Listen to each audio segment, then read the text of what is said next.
皆さんこんにちは、こんばんは。砂尾旅ログへようこそ。先日人生初のホカンスに行ってきたので、その様子をお届けします。今回滞在したホテルは下町情緒あふれる日本橋浜町にある浜町ホテル。都営新宿線の浜町駅から徒歩およそ6分。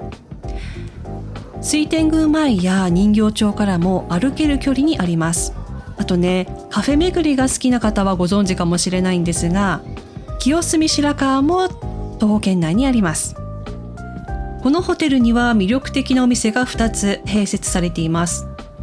一つはブルーノートが監修したダイニングバーセッション。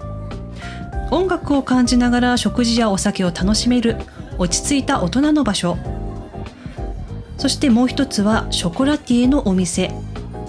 ネルクラフトチョコレート。カカオ豆の仕入れから焙煎製造まで全ての工程を店内で行っているそうです。ホカンスって何って思う方もいるかもしれないので、簡単に説明すると、観光云々ではなくってホテルステイそのものをバカンスとして楽しむことの造語です。今回はその映像をご覧いただきながら、砂尾の自己紹介と、なんで旅チャンネルを始めたか、なんで一人旅をするのかっていうことについてお話ししたいと思います。改めまして、日本国内都内に住む40代の砂尾と申します。私が初めて海外旅行一人旅に行ったのが30代半ばですね。行き先はアメリカのロサンゼルスだったんですが、目的は語学留学、1ヶ月間語学留学に行って、とてもね、解放された気分というか、当時はやっぱり30代半ばっていうことでキャリアだったり、その自分のね、人生だったり悩んでいる時期だったんですね。ちょっと環境を変えて海外に行こうと思ったのが一人旅のきっかけです。なんて言うんでしょうね。カゴの中の鳥がこう知らない世界に羽ばたいたみたいな、そんな気分だったんですよね。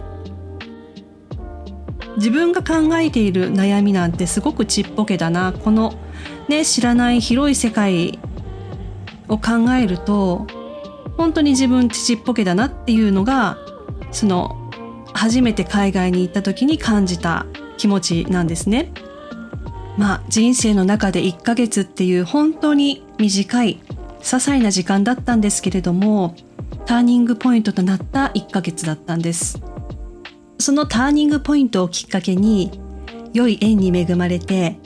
遠距離恋愛の末結婚することになりました。パートナーとはよく日本国内を中心に旅行に行くのがお互いの趣味でした。海外旅行の構想も2人で話し合っていました。そんな最愛のパートナーを昨年病気で亡くし、死別することになりました。こういう経験ってセンシティブな話なので、このチャンネルで話すかどうか迷ってしまったんですけれども、私にとってはなくてはならない存在ですし、私の一部なので、このようにお話しさせていただきました。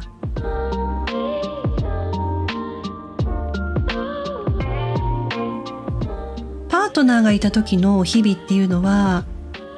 働く目的だったり楽しみっていうのが常にパートナーありきだったんですよね。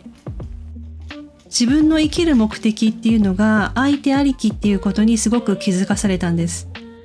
でも考えてみると、人っていうのは生まれたら亡くなるっていうことは決まっていることであって、ずっと一緒にいられる存在っていうのは自分自身なわけですよね。それに気づいてから自分に向き合うようになりました。その自分に向き合う中で楽しかった経験、心からワクワクすることって何だろうって考えた時に、私の場合は旅でした。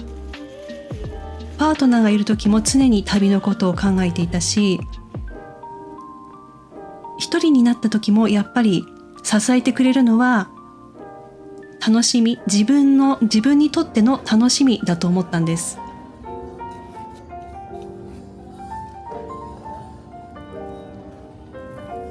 浜町ホテルの方も少しご紹介すると、フロントにアロマバスソルトを作るコーナーがありました。これ乙女心くすぐりません？いや、すごいいいサービスだと思うんです。実際自分で作るのも楽しいし、その後のバスタイムが本当に楽しみになりました。ブルーノートが監修するレストランセッションが施設の中にあるので、こういったレコードのパッケージだったりジャズ関連の書籍が置いてあります。ジャズってちょっと敷居が高いっていう感じもあるんですけれども、すごく憧れだし、ジャズ好きなんですよね、実は。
旅の何が楽しいかっていうと、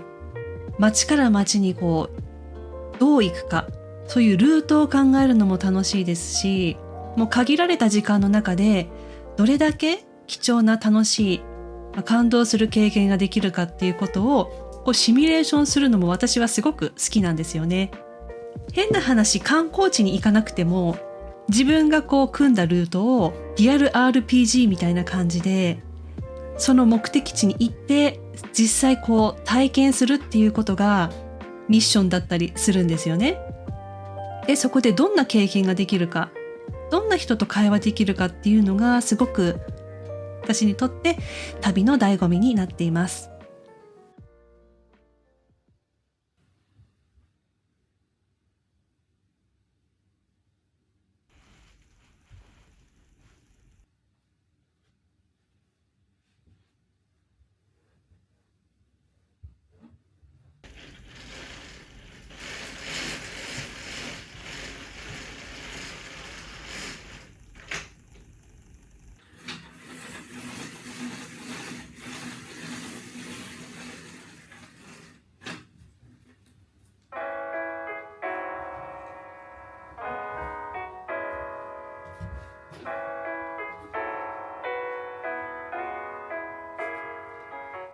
なんで YouTube を始めたかっていうことをお話しすると、私自身も YouTube を見ることで参考にさせてもらった経験があるので、実際に私のその旅の経験だったり考えをシェアすることによってどなたかの参考になればいいなっていうのが一番大きなきっかけです。日々の生活に追われるだけではなくって、人ってやっぱり感動して成長して、そういった中で人生の旅を終えるっていうことが大事だと思っているんですね。一番自分自身を楽しむために YouTube を始めたっていうのが大きいかもしれないです。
最後までご視聴いただきありがとうございました。それではまたお会いしましょう。